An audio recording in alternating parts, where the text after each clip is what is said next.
Selamat pagi, Assalamualaikum warahmatullahi wabarakatuh. Perkenalkan, nama saya Muawizah. Saya merupakan mahasiswa PPG Prajabatan dari kelas seksi A.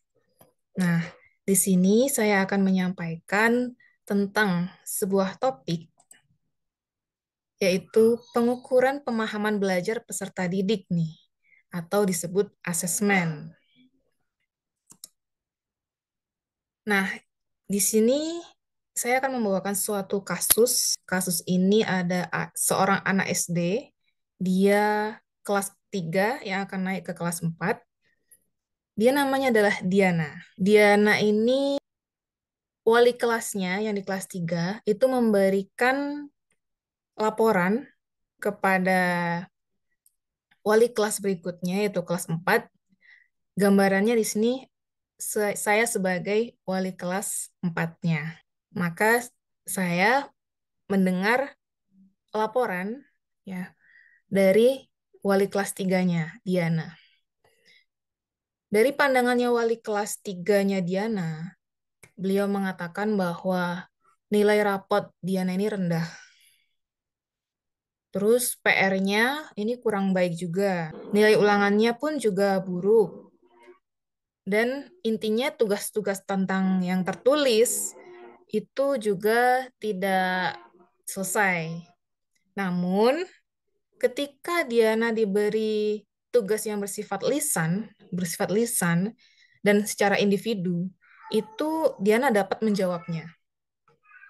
Nah, dari kasus studi ini, ketika saya sebagai wali kelas 4, maka saya dapat meraba bahwa dilakukan pembelajaran dan asesmen yang dilakukan di kelas 3 itu mungkin kurang cocok dan media pembelajarannya ini belum sesuai dengan karakteristik Diana. Mungkin bisa jadi karena ketika diberi tugas-tugas yang tertulis itu nggak selesai. Tetapi ketika diberi tugas lisan malah selesai, malah bisa dijawab oleh Diana. Nah, untuk itu menurut saya sebagai wali kelas 4 untuk Diana perlu adanya asesmen diagnostik. Jadi sebelum saya memberi tentang pembelajaran atau asesmen yang cocok untuk Diana, sebaiknya tes diagnostik ini dilakukan terlebih dahulu untuk mengetahui tingkat capaiannya, untuk mengetahui karakteristiknya Diana ini bagaimana, kemudian gaya belajarnya Diana ini gimana.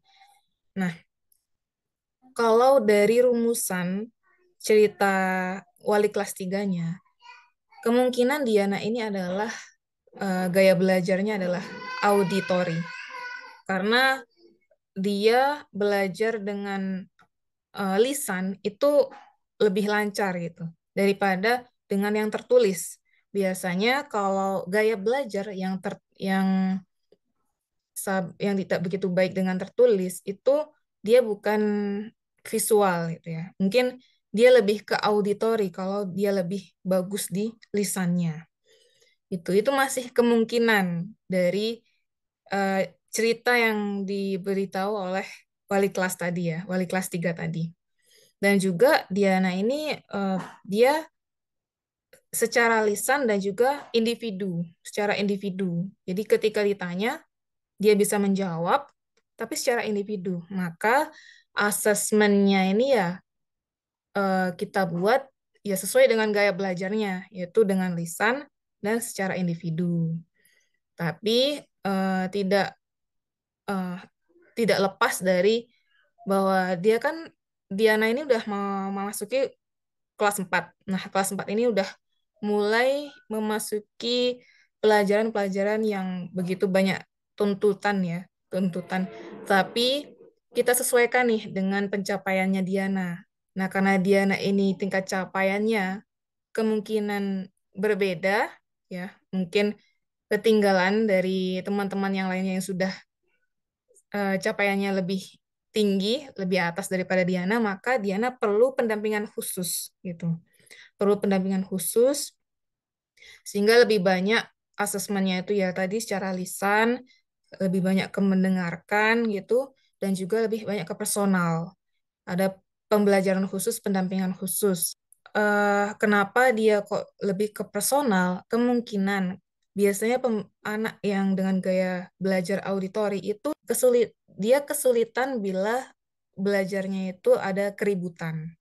Nah, makanya mungkin dia tidak selesai untuk mengerjakan tugas yang secara berkelompok, tapi dia lebih bagus di individunya. Nah, mungkin di situ dari belum dilaksanakan tes diagnostik hanya dari laporan wali kelas 3 ya kemungkinan dia. Nah, ini eh, dia perlu pendampingan khusus secara personal, secara individu terlebih dahulu.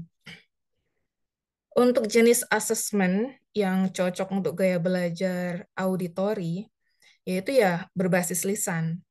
Ya, contohnya seperti rekam suara. Jadi ada suatu materi pelajaran itu ya lebih banyak ke berbasis lisannya gitu. Dibanding dengan visual, menulis gitu. Diberi rekaman suara atau tugas dia merekam suaranya gitu. Dan juga diberi asesmen yang belajar berdiskusi bersama teman. Misalnya auditori ini itu senang dengan berdiskusi bersama teman, bisa dengan berpasangan dengan teman gitu. Kemudian bisa juga jenis asesmen lain tuh bisa dengan mendengarkan musik yang lebih lebih banyak ke berbasis ke pendengarannya dan juga suaranya. Nah, itu banyak sekali tentang pembelajaran yang berbasis pendengaran ya seperti program audio, mendengarkan lagu atau dari kartun gitu ya, yang dari storyboard gitu atau banyak sekali yang media-media yang eh, menggunakan audio pendengaran yang lebih ear catching gitu. Nah, itu cocok untuk gaya belajar auditori. Jadi untuk kesimpulannya, kemungkinan Diana ini merupakan anak dengan gaya belajar auditori. Maka asesmen yang dapat diberikan untuk Diana adalah asesmen yang mengandung pendengaran dan juga suara yang jelas dan pantang itu. Namun sumber asesmennya ini laporan yang tadi itu tidak hanya semata-mata ya dari laporan guru wali kelas sebelumnya atau guru wali kelas 3 tadi itu, tetapi asesmen diagnostik terhadap latar belakang Diana itu perlu dilakukan terlebih dahulu. Sebagai guru wali kelas 4-nya itu tidak dapat langsung menjudge, oh dia ini anak yang auditori. Perlu adanya asesmen diagnostik untuk mengetahui tingkat capaian Diana ini sampai mana, karakteristiknya gimana, gaya belajarnya, ya melalui observasi langsung ke anaknya, pendekatan secara personal, berkonsultasi dengan guru BK-nya, dan juga dengan orang tuanya Diana. Jadi asesmen diagnostik di sini tuh menjadi hal penting bagi guru sebelum merancang pembelajaran dan asesmen yang cocok untuk peserta didik. Dan sekian dari penjelasan dari saya tentang asesmen ya dari studi kasusnya Diana. Semoga bermanfaat. Terima kasih telah mendengarkan dan memperhatikan. Sampai jumpa. Wassalamualaikum warahmatullahi wabarakatuh. Nah, di sesi ini saya akan menyampaikan refleksi diri dari eh, melaksanakan tugas presentasi topik 5 ini. Nah, di topik 5 ini tentang asesmen ya. Dari tugas yang diberikan di ruang kolaborasi yaitu tentang studi kasus yaitu ceritanya Diana. Diana di kelas 3 yang naik ke kelas 4. Insight yang saya dapat dari pembelajaran bersama dengan teman-teman di kelas itu asesmen itu tidak hanya uh, didapat dari tes hanya dari guru guru wali kelas sebelumnya gitu. Ya, mungkin laporan dari wali kelas 3 itu bisa jadi suatu referensi gitu. Nah, saya dapat insight bahwa asesmen itu tidak semata-mata dari laporan wali kelas 3, tetapi juga perlu dengan adanya asesmen diagnostik yang mana setelah dijelaskan bahwa asesmen diagnostik ini tuh penting untuk dilakukan di awal pembelajaran ketika Diana ini di kelas 4. Nah, kenapa kok perlu dilakukan untuk asesmen diagnostik? Karena setiap anak itu memiliki keunikan dan pasti memiliki keunikan yang belum dimunculkan di awal. Dan kenapa kok pembelajaran ini anak ini tidak bisa mencapai hasil yang hasil yang guru inginkan, maka kita perlu merefleksikan diri bahwa oh, mungkin saja Diana tidak selesai dengan tugas tertulis, PR-nya belum selesai, ulangannya juga tidak baik.